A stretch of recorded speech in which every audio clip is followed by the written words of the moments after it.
তাহিদ হৃদয় post করলেন তামিম ইকবালকে ধন্যবাদ জানিয়ে, কিন্তু পরক্ষণে তা ডিলিট কেন? সবার মনে এই প্রশ্নটাই জাগছে যে কেন তাহিদ হৃদয় ডিলিট করে ফেললেন।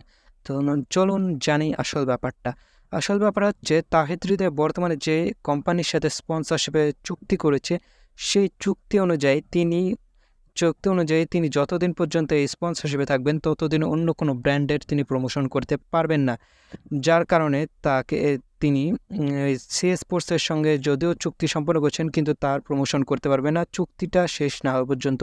এই চুক্তিটি শেষ হবে আগামী 31শে মে এবং 1 তারিখ থেকে নতুন স্পন্সর সাথে চুক্তি শুরু হবে তাহিদ হৃদয়ের।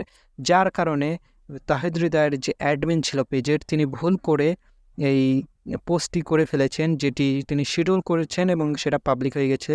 হয়তো তিনি এটা 1 জুন এই পোস্টটি করার কথা ছিল, কিন্তু তিনি তার আগেই করে ফেলেছেন, যার কারণে পরক্ষণেই পোস্টটি প্রাইভেট করে ফেলেন।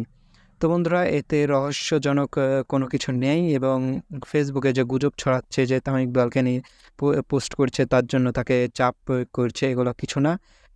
তার আগে চুক্তি ছিল এবং সেই চুক্তি অনুযায়ী তিনি অন্য কোনো ব্র্যান্ডের প্রমোশন করতে পারবেন না। তো এই ছিল ব্যাপার, এটাকে এত বড় করে দেখার কিছু নেই। তো বন্ধুরা, আজকে বাংলাদেশের ম্যাচ আছে, এই ম্যাচের সকল আপডেট পেতে আমার ফেসবুক পেজটি ফলো করুন এবং আমার চ্যানেলটি সাবস্ক্রাইব করুন। ফেসবুক পেজের লিঙ্ক ডিসক্রিপশন বক্সে পেয়ে যান আপনারা। টিল দেন, বাই বাই, দেখা হবে নেক্সট ভিডিওতে।